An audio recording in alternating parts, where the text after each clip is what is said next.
is going to try this, and it will be a 60, let's call it 63-yard attempt. Spotted at the Bronco 47-yard line. Snap a little hot. Elam's kick. Oh, the line drive. It's got enough distance.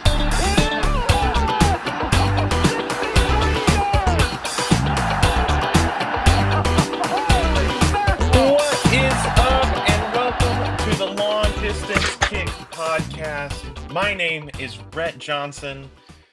I'm joined by my brother Ian. Ian, it's nice to get an easy win, isn't it? I love it, man. We as a fan base, we were due an easy, stress-free win.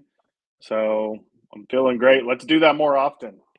Mm, feels great. Halloween weekend. Lots of tricks played on Dallas. Lots of treats for us Broncos fans. Ian, let's get right into it.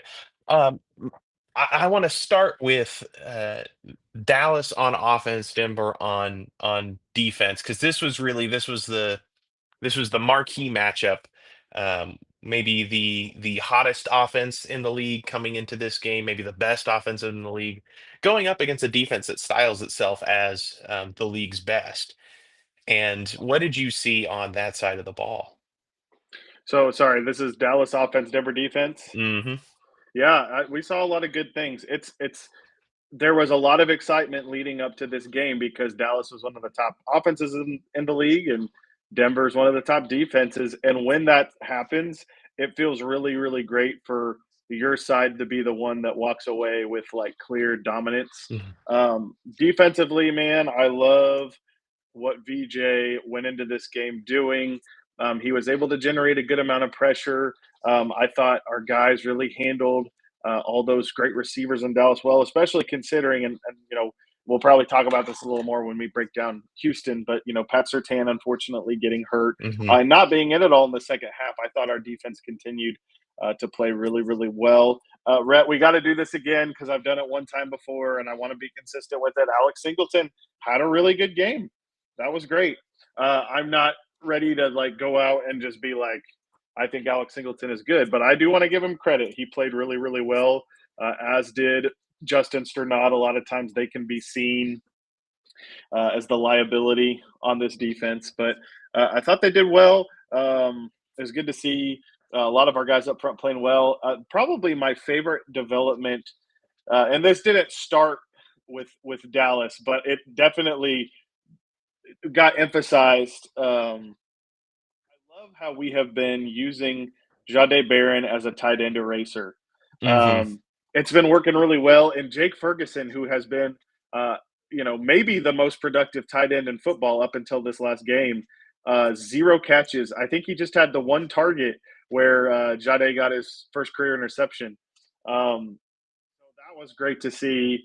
I love the way that they prepared for these guys. If you look at CD and George Pickens and where they both finished, I think they both finished with 7 catches for like 70-ish yards. Uh, it was a great plan. You go into it understanding you're not going to fully stop these guys, but let's try to contain them. And so I was really pleased with it.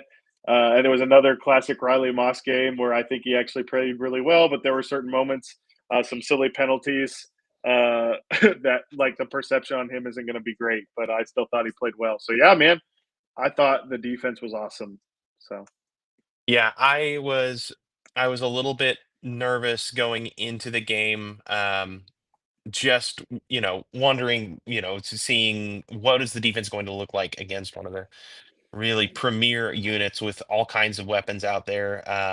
The the way the secondary was going to match up, like just was it going to go? And I was pleasantly surprised. And you had kind of your first 2 points, I think, are kind of one meta point as we've gotten into the season, and Jade Barron has earned snaps more and more on yep. this defense.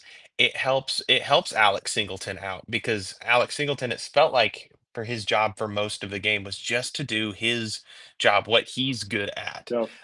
Early in the season, like where we hate seeing Alex Singleton is when it's him getting lost in coverage, chasing a tight end, chasing a running back that Yep. that just has greater athleticism, has speed, and um, Denver being able to add Jade back there. And shout out to Vance Joseph. It feels Yep. like as the year has gone along, this defense started off being very straightforward. We kind of do one thing and it's really good. And if we can lock you up in man and we can pressure you and send all these crazy looks, we're gonna win. And if you can beat that, we don't have too much of a secondary punch. But this Denver Broncos defense, we're seeing more zone from them. We're seeing Yep. them rushing four more often.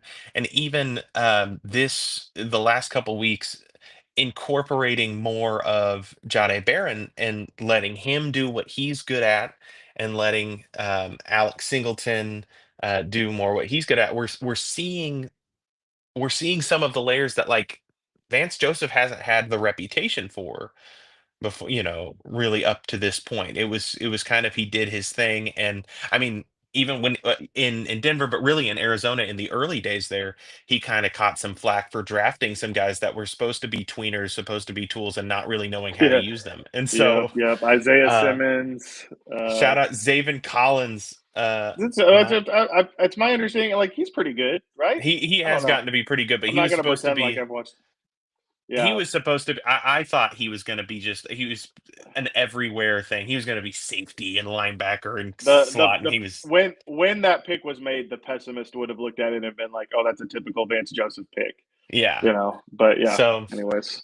and so he's really, I think this was a big game for VJ. This was a Vance Yeah. Joseph like stand up, and he should be receiving some flowers for this game because you're seeing the Denver defense win in ways that it didn't really win last year, and that's so important Yep. because we're going to need to be able to, hold back all different kinds of offenses. So that was Yep. what was exciting for me. On the other side, this game, the narrative of the game, the way it went, was really one told more or less by I feel like the offense on the other side of the ball, stepping up and immediately the first thing that happened in the game, Bo Nix throws an interception. We've talked about it. There's been a uh, couple of on Twitter. Bo attempting what seems to be, if you look at the Bruder film of it, seems to be a no look pass there from Bo it Nix, was. It and was a no he look. throws the ball behind Troy Franklin. And some people are saying Troy should have stopped it. It was supposed to be zone, and maybe he was supposed to sit in the zone. I don't know. Horrible pass, horrible idea. And immediately I was thinking, I was like, okay, cool. So we're just gonna lose this game. Like this is how this is gonna go. It We was not the ideal start for sure. gotta keep that offense off the field. Can't give them short fields. Gotta win the turnover battle. Gotta control the ball. Nope. Interception. But really, from that point forward, we it was it was fan service, to be honest with you, for Yeah, man. the next 3.5 quarters. What did you see with Denver on offense? Yeah, man. We've already addressed the no look interception, so I'm just gonna set that in its place and leave it. I think, Rhett, that like when that happened, it was like, oh, great, great. Like Dallas is going to boat race us. And then when we held them to a field goal right then and there, that like really brought me back to like, okay, this could still go either way. And then when we scored on that next drive, I was just like, okay, we're gonna win this game. Like Hmm. it's gonna be that easy if we just don't make those dumb mistakes. Rhett, I saw a lot of things I liked. Bo had his best game of the year, and let's just kind of save ourselves. Like I'm gonna go ahead and say this now so that we don't have to keep giving it as like a caveat. Uh, this is the worst defense in the NFL, at least that I've seen in the past few years. Hmm. Not just like the worst defense this season. Like I don't think I've seen a defense play this poorly in the last couple of years. So Yeah. let's just say that. That being said, our offense cannot control who they play against.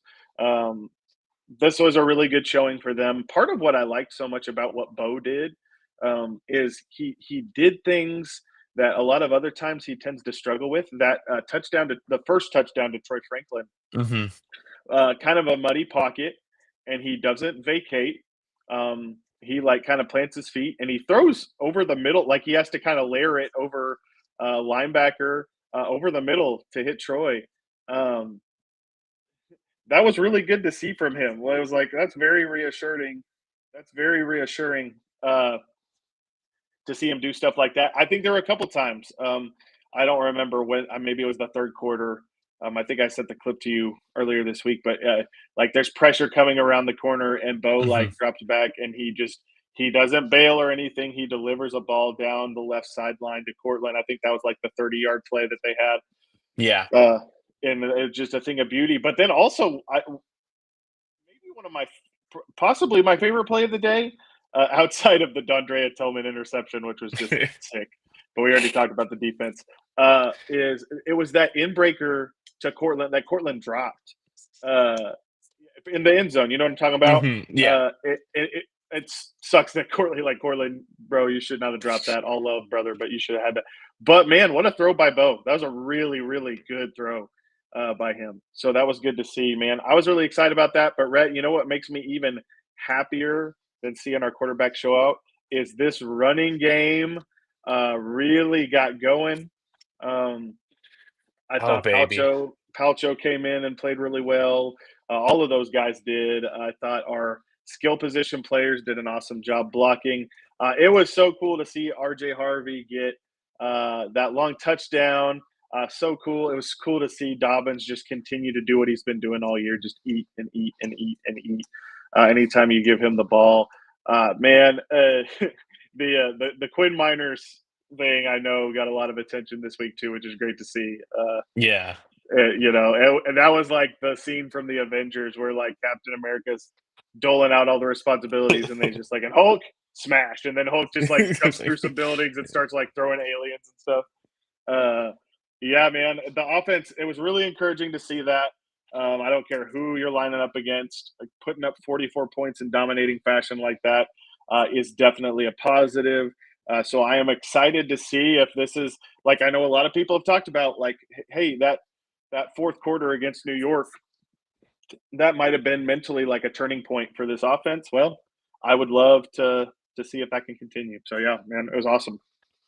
Yeah, I mean, I think especially what you're saying about the running game, like that needs to be our identity. That really it really does with Yes. with Bo being a second year quarterback.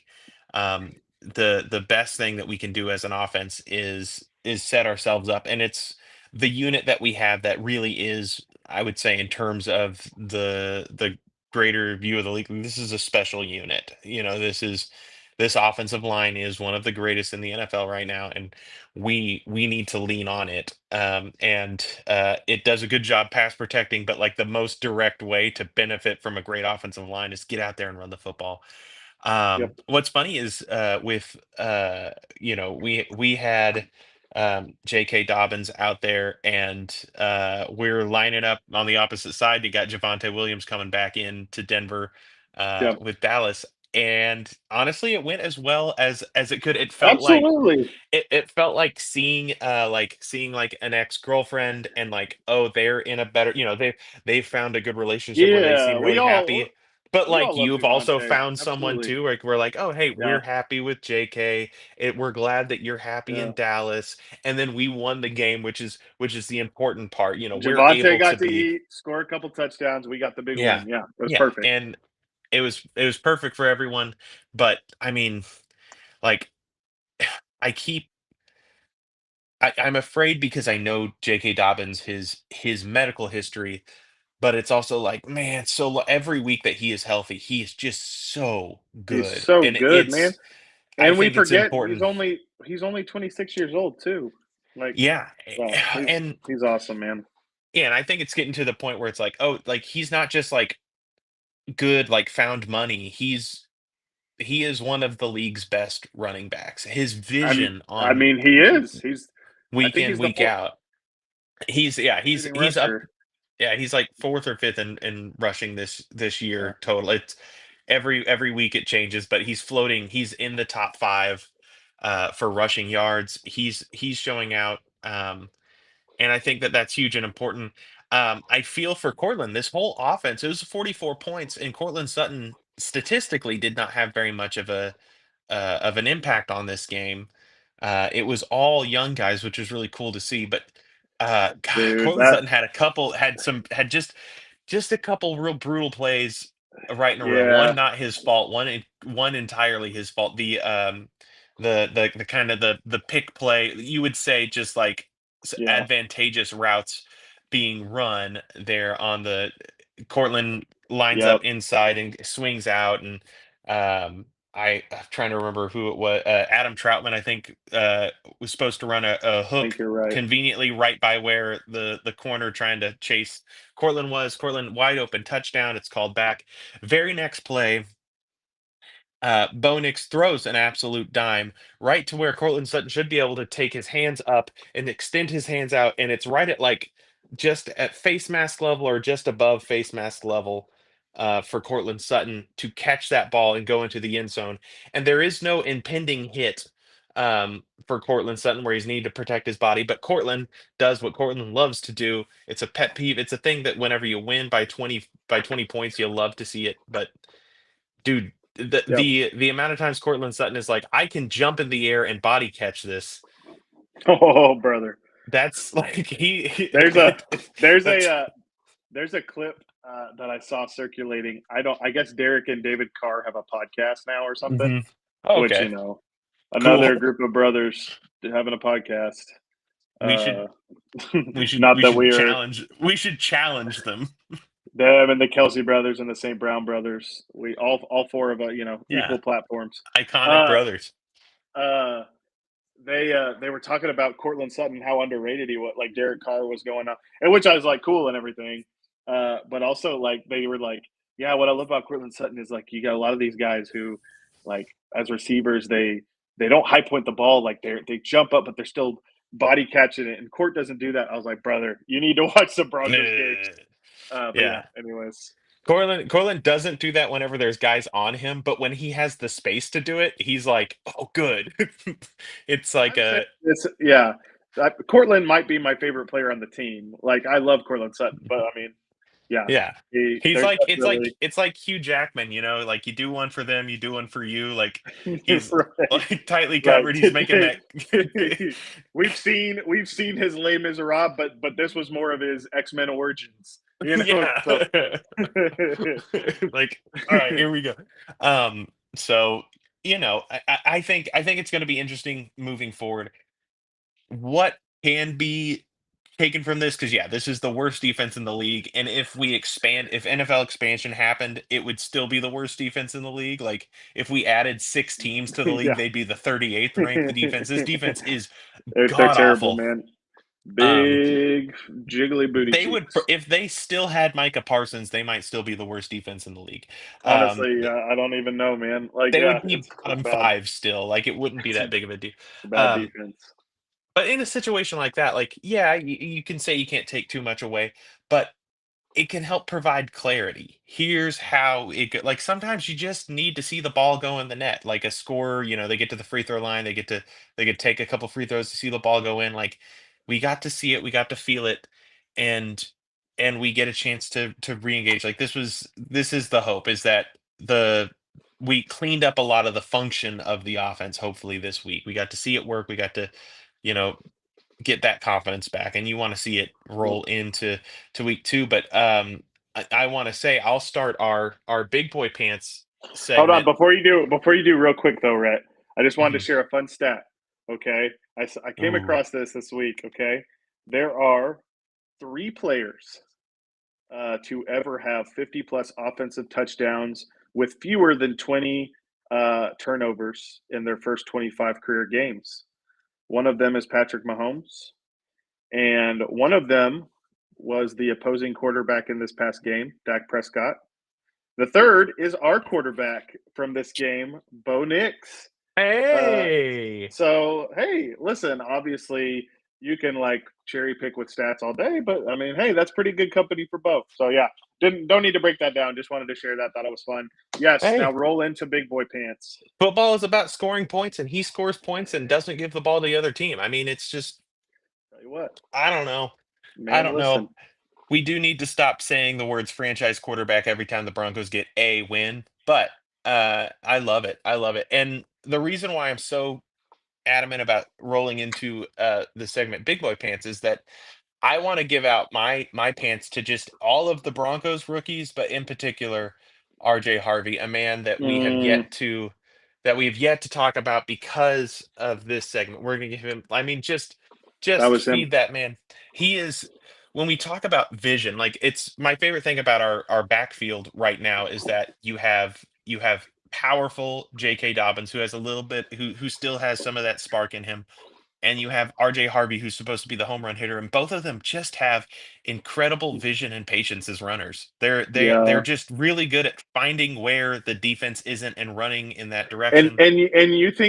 you think of like vision and patience at the beginning of the run play, right? Like a lot of times Hmm. we think of that like up to the point of getting through the initial line of scrimmage. But on that like long Harvey touchdown, he showed the vision and patience further down the field too, like Hmm. navigating traffic and yeah. So I'm with you there, man. That's what I love is that like if you looked at his path of travel on that long run earlier in the year, his 50-yarder that he had against Tennessee, it was the same. Like he gets Yeah, out, it's not just like he breaks out into the open field and he's sprinting in a straight line. He is just like weaving in and out of traffic. He looks like the like motorcyclist that freaks me out whenever I'm in traffic and all of a sudden you just hear "Vroom," and like there's a dude weaving right. in and out between lanes doing stuff like that.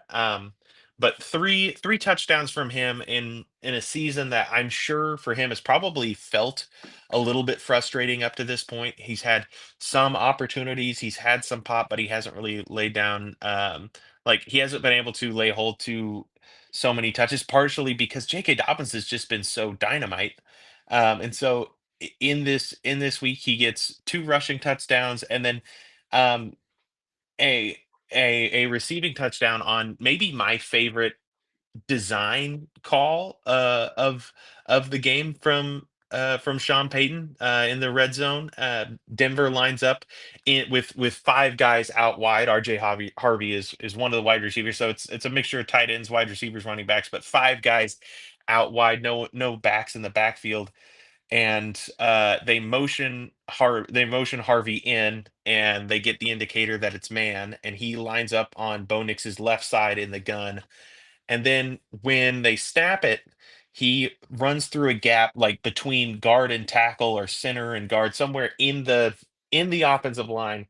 He goes through a gap there and then spreads out to the runs more or less like a 5 yard out or whatever from the running back position, and the linebacker cannot trail him. Like he has to run through all of that trash. It was a incredible design to get Harvey open, but like proving that he has the ability to be a receiver out of the backfield, to be a running back. He played quarterback in high school, so like I don't know, we could see a lot of fun. He got his bona fides this week, I think.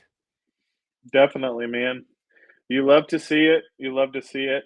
Uh yeah, it's I mean, I'm glad you kind of shout out like I mean, all three. I mean, Jade and Pat Bryant, like they really stepped up too. It's fun to see our rookie class show out in a big way this past week, and hopefully going forward there'll just be more of that. For me, it works out well. So for time constraints, for those who might listen, we're not doing early beef segment this week. Mhm.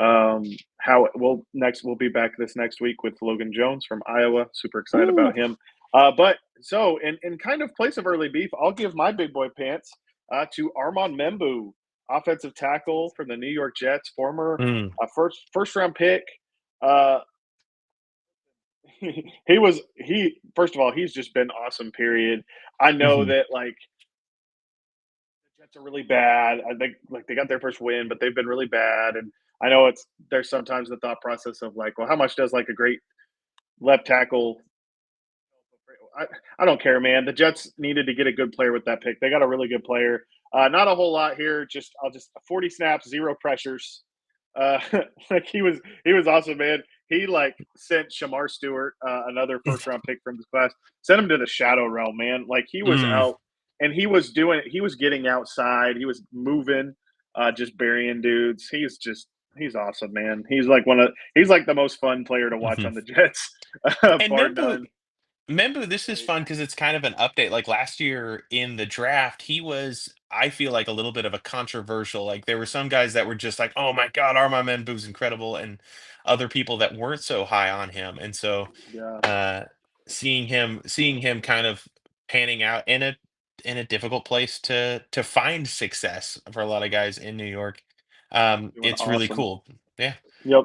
Happy for the Jets because they also who is it that they drafted that I really liked back in 2020 or so, that's now the guard for the Chargers. Oh, Mekhi Becton. Yeah, Mekhi Becton. He broke some hearts there. I was a huge Mekhi Becton fan, so And he's I mean, he's a good player. he He's he just not has like he's not with the he's Jets. And yes, he found he deals he with was a injuries a great lot, but example of a second draft. Yeah, the Eagles went and grabbed him, and they were just like, "What if you were just a guard instead?" And yeah. that Yep. worked out really well. Yep. Well, Ian, I'm excited to get to this next segment because honestly, over the last several weeks, we've had the Eagles were very much the favorite against us. The Jets and Giants both. We walked in the favorites, and then these two Texas teams, an interesting kind of situation. Dallas, awful defense, incredible offense, and then kind of the opposite here with the Texans. Their offense has struggled. They have a lot more talent on offense Yeah. than Dallas does for Inconsistent defense. offense. Yeah. Inconsistent offense, but an incredible defense in Houston. So what are you looking to see with this Denver offense whenever Denver's on offense going Yeah. up against this Texans defense? Yeah. Well, in my opinion, this is the best defense in the NFL. They are really really good. There are some things that our defense does better than them, but I think just as Mhm. a whole, I think this is the best one. So our offense is this is going to be quite a whiplash from the defense, the Arena League defense we got to play last week. Um, there's not a whole lot you can do. I will tell you this, Rhett. If our offense has a good showing against this defense, I will I will start to become very bullish about us belonging deep in the playoffs. Mhm. Like this will change, not change my perception of this team because I think we're a really good football team, but it will really reinforce. Like I will feel even more bold about how far we can take it in 2025. And to clarify, when I say good offensive showing, I'm not saying 40. We're not putting up Mhm. another. And we put up 44 on this defense. I'm talking Super Bowl with reckless abandon. You know, uh, spoiler alert: we're not putting 44 on this defense. I think if we can put 20 and get a win, I would be thrilled with that. Now, Mhm. now actually getting to your question about what do you think we should do, this is going to sound like a broken record. It's going to sound like just hitting the easy button, but it's the reality. Rhett, we have got to run the ball. Mhm. And listen, I am not. I'm not. Obviously, this is not a good thing. Marvin Mims going through concussion protocol. Didn't practice this week. He will not be playing in the game tomorrow. That's not a good thing because Marvin, there's a lot of little wrinkles that he adds to this offense. But one thing about being down a receiver that might be a silver lining is maybe Sean is just a little more willing to lean into that running game, right? Mhm. We signed 41-year-old Mercedes Lewis from the 2006 draft class of Jay Cutler. Mm. And seven, man, that that I went okay. Ooh, through that and factoid. Jake through Cutler's draft class. Oh man. through and looked at that first round of brother. There were some names. Let me tell you that. That's also Maurice Jones-Drew, I think was that same class. So. We were just talking about Jets offensive tackle Armand Bebu. Well, Mercedes Lewis got drafted in the same class as former Jets offensive tackle DeBrickashaw Ferguson. So, yeah. Uh, anyways, back to Mercedes. Which, like, can we just be real? It's objectively cool that a tight end is 41 and still getting signed to NFL teams. I'm sorry. And people are like, well, he doesn't catch anything. He just blocks. Yeah, and he's really good at it, man. So all that being said, and just to clarify, like Sean has said, like, I mean, they activated him today, I think. Like, and Sean this week said, yeah, no, it is not crazy at all to think he would be playing in the game on Sunday. So Heck all yeah. that being said, man, let's go out there with like a heavy personnel on offense. Here's what we have on the Texans, with all due respect to their team, who I think is better than their record, and they are going to be at home. We have the trench advantage, in my opinion, on both sides of the ball. And so let's lean into that, right? Hmm. So for on what that means on offense is let's run that football, man. And like I'm not the first person to point this out. I know that Solak pointed this out on Mina Kimes earlier this week, and then somebody else did too. Oh gosh, I don't know if it was Monson and Palazzolo or I don't remember who it was. Maybe it was Nate Tice. I can't remember, but the Texans they have been susceptible to quarterback runs. So, Sean, like, let Bo Nix run the ball. And I know that they've got some day like Aziz Al Shair, he lays the wood on some guys. Like I know I'm not saying we want to you know, risk our quarterback, but I mean, that's football, right? Like it's a physical 25 game. carries for Bo. Let's go. But Bo's been really good about avoiding injury.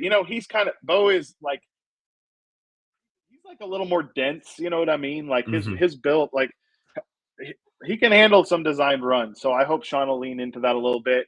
Uh, just real quick, I mean that's what I want to see on offense. Just scouting the Texans defense real quick. I mean their edge rushing duo rivals ours. I mean Will Anderson Jr., Daniil Hunter, Hmm. sensational. Their secondary is really good, man. Their secondary is Derek so good. Stingley. When you talk about like the best corner after Pat Surtain, I feel like Stingley is probably that next guy for me. He's really good. Kamari Lassiter in his own right is very good. But then this Jalen Petrie kid, Hmm. uh, I think he plays nickel for them or maybe some safety. He is flying around, dude. He's flying around, making plays. He's laying hits. He's making plays, and deep in the secondary. Uh, and like I mean, honestly, like their linebackers. I mentioned Al Shair. They got Henry 2020, like underrated guys. Like there's not a lot of weaknesses, which is why I say like if we have a good offensive showing, and again, doesn't mean tons of points. It means like 20 points, and Bo's efficient, and we get a good consistent running game churning. I, I'm gonna feel so good about the state of our team, man. Hmm. Because it's not going to be easy. Sean Payton's going to have to, he's going to have to be on his game as a play caller. So we'll see where it goes. Yeah. I mean, I think you basically covered it. This is to me, this 2 game stretch is going to tell us a whole lot about what we are as a team. And um if if we can like we're just going to have to really execute on offense, since this offense has been leaving a lot on the table, and we can't do that against Houston. Like some of those incomplete passes will be interceptions against Houston, kind of thing. Like we're not going to get back on schedule against this Houston Texans defense. We've got to stay on schedule. We need a big day. I think we're gonna see a lot of Mercedes Lewis. I like I we'll I'm here see. for it. I want to see more of it. I have really loved. I think the thing that is, um, I don't know how much it's being talked about, but like the way that our entire team blocks is incredible. Not just the offensive line, Yes. but the tight ends and the wide receivers. Everybody's just absolutely killing it, giving it 100%. Yep. And that's a fun thing to watch, and that's what's going to have to be that's going to have to carry the day for us right now. So I'm like the Marvin Mims injury is rough, but I'm not as concerned about it because I don't feel like that's where the game is won and lost this week. The game is really Sure. going to be won and lost, and we need to control the ball on the ground and make them pay for being a little bit smaller and a little bit more. They're designed to Yep. stop the pass and to do that, Yep. and so we need to play our game and get them into a game script. On the opposite side, this is one where Houston's offense has more recognizable names in their defense, but we're not getting the same consistent performance. And Denver, being down Patrick Surtain for the next couple weeks, and then adding back in, um, getting getting getting back uh, um, Dre Greenlaw. Dre Greenlaw. Goodness gracious, it's late. Getting Dre Greenlaw back in the middle of that defense. Um, I- it makes it to where I'm excited to see what this defense does. Ian, here's the question: Is uh, do you with the Texans' offensive line being what it is? Do you blitz more and try to cause more havoc, or do you try to trust four to get home and try to play zone behind them because of CJ Stroud? It's hard to say. I think that's a really worthy question. It's hard to say. Uh, this offensive line, I mean, it's not good, but the last few weeks has gotten better. Um, the Texans this year have kind of gone how it's gone about as however well they handle pressure. Like if they're able to if they get pressured a lot, I mean, they lose. I don't Hmm. really know what other way to put it, right? Um, so I don't know. Like, I feel like we've had success getting home with four. Um, the Sertan injury, of course, worries me. It would be silly to say it's not a worry because he's like one of the best defensive players in football, one of the best players in the NFL. It's kind of one of those you cannot replace a Gary Bertier type of thing. Okay, that being said, our specific defense, it's not the absolute worst because of our ability to rush the passer. We are the best defense in the NFL at generating pass rush and putting pressure on the quarterback, and so that will help the coverage. I expect. I'm assuming Chris Abrams Drain will be step in for that boundary Hmm. corner role. I know like a lot. Jade has been thrown out a lot, but in my mind, it's like, yeah, why, you know, mess with something Jade looks like Hmm. he's settling into his role well. Chris Abrams Drain, I think people kind of panicked about him this last week.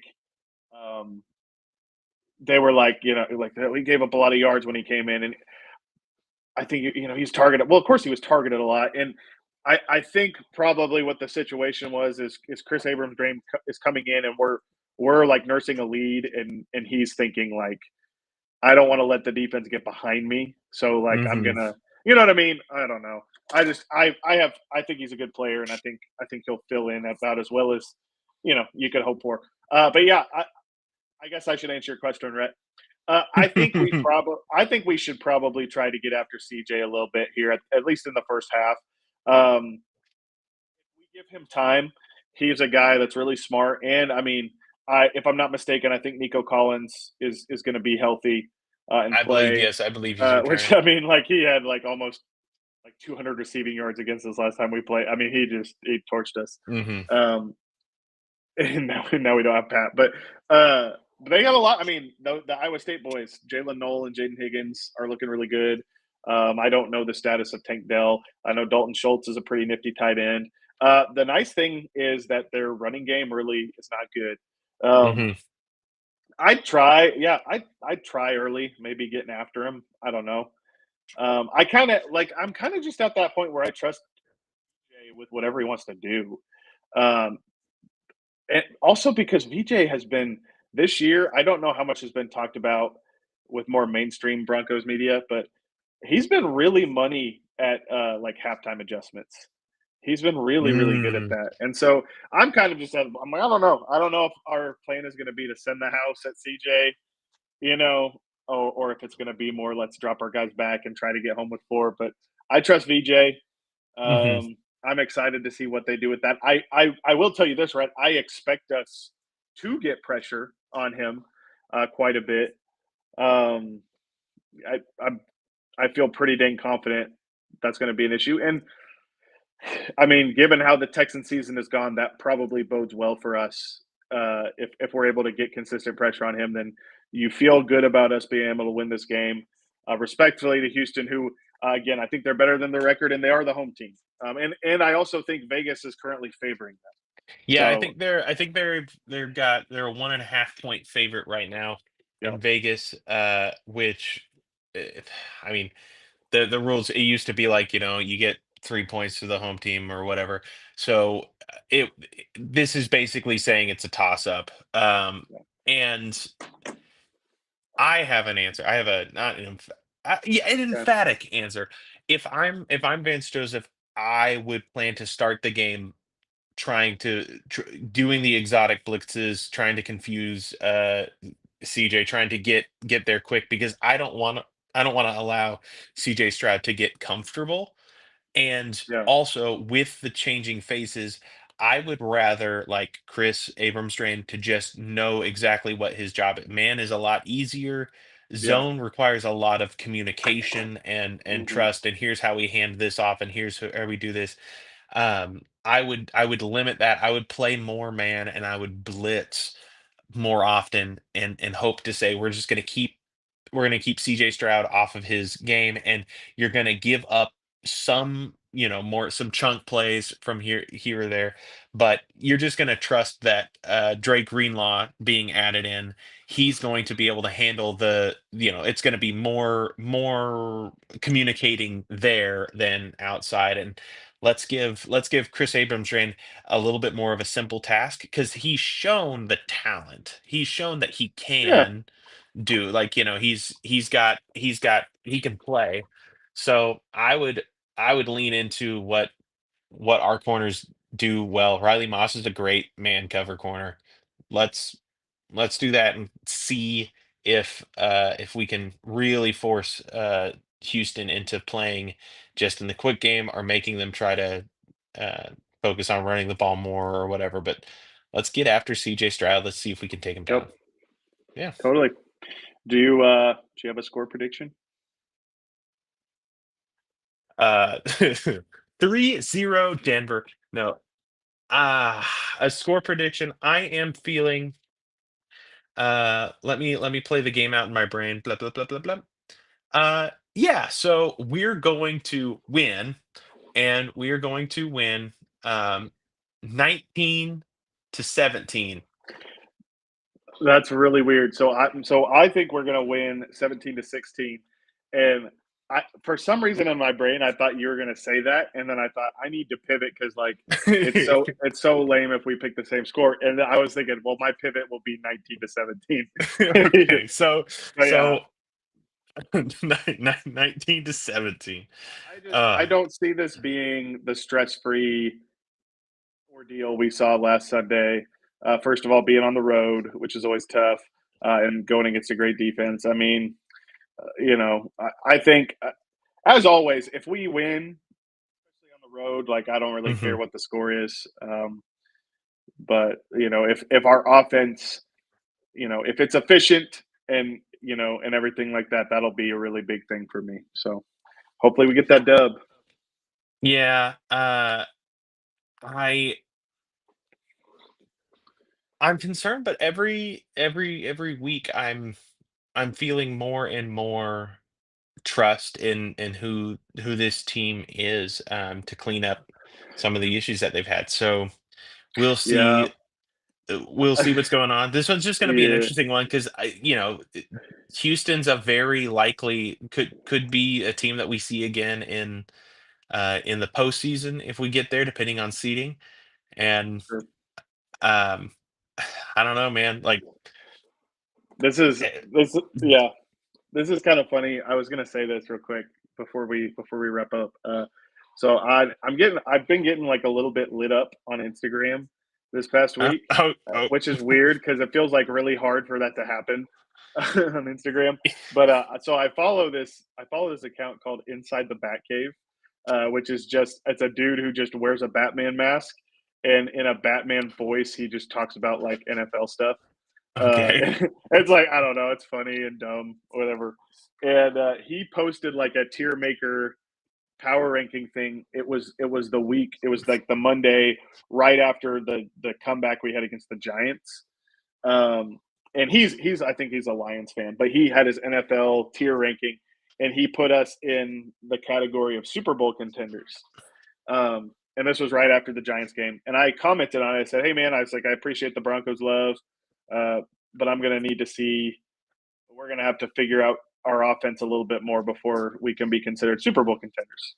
And he like replied with like, yeah, I felt like they had a statement win or whatever, Anyways, and then after the Cowboys game, which was like a week later, there were so many people who came back and commented on my comment. They were like, "How about now?"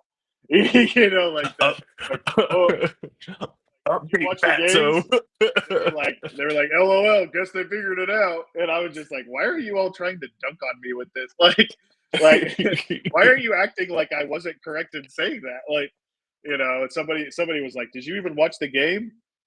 They put up 44 points. I was like, "Yeah, I watched this game against Dallas. They are a horrible defense. 44 points is awesome. I'm excited to see our offense show some more life."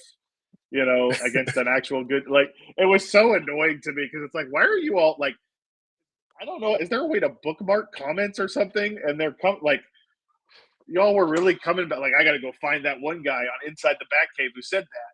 And I didn't even say anything bad. I was like, I need to see more consistency from our offense. And anyways, it's very funny. You You can probably better, go, you can go find it and see all the people. yeah. It's pretty Ian, funny. really quick, I don't, Yeah. I hope you haven't. I hope I haven't told you about this on our group thread. I just want to ask you a simple question, Ian.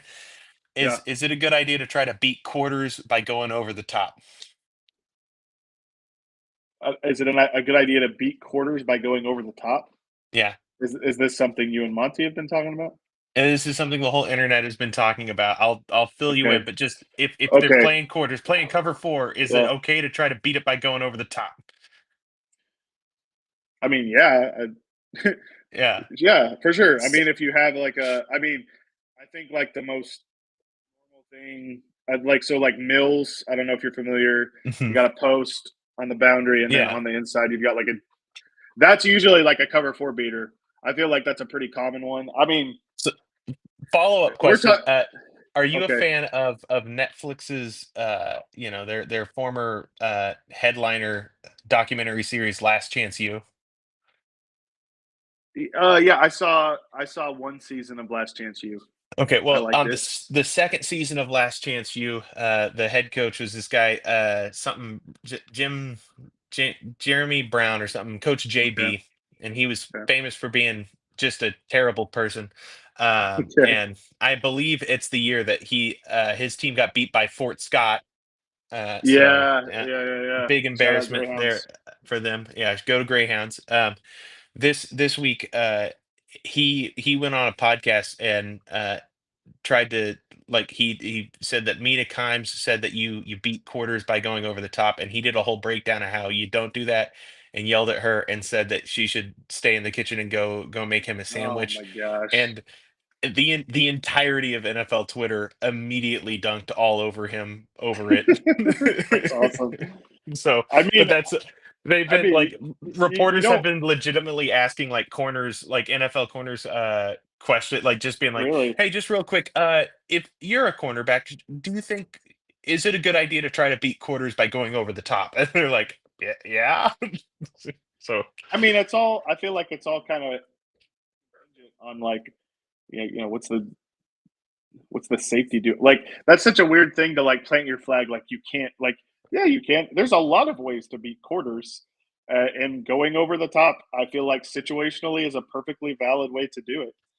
That yeah, just I feels don't like a know. weird thing to. I know it mostly from playing Madden, and I know that if I get cover four in Madden, you absolutely you get a route bringing that safety down, and then a post over the Well, top. That's yeah. Well, I think part of it maybe is the confusion of like just because we're talking about like cover four doesn't necessarily equate to deep coverage. Like hmm it doesn't just mean like prevent. You know what I mean? So like yeah. yeah, so like we talked about Mills a little bit, and I don't like somebody smarter would be able to break this down more, but like the whole idea is you're trying to present like put you're trying to put the safety in conflict, hmm and he's got to be able to choose like, am I coming down to read the dig or am I staying with the, and yeah, I don't know. That's a weird thing for that guy to be like, no, you can't beat. Like, yeah, you can totally beat quarters deep. What a ridiculous He question. he made a Um, whole video. I'll yeah, I'll send it to you off pod, but yeah, man, okay. just a reminder. Hey, everyone, anyone who's listening, you are allowed to know about football. We do not gatekeep football because neither one of us played it at a high level at all. Yeah, and So we're both still learning too. Like everybody's yeah, always learning. So we're getting there. Man, I really hope that we beat the Houston Texans tomorrow. That would make my me weekend too. great. Remember, guys, set your clocks back an hour. Something Uh, like that. this is the one where you're in danger of showing up an hour early to things and looking like a total nerd. So How embarrassing. enjoy that. All right. Well, Well, that's oh, let me cue our producer to hit the outro music. Came in. Can you do that? Yeah, okay. Yeah, there we thanks. go. He's a All right, good cool. producer. Yeah, there it is. Shout out to our producers, everyone that puts it in. Shout out to you, the listener. Shout out to Pat Sertan. Please get better, our sweet precious baby. And we will see you next week on Long Distance Kicks, where it's always good. Good night, everybody.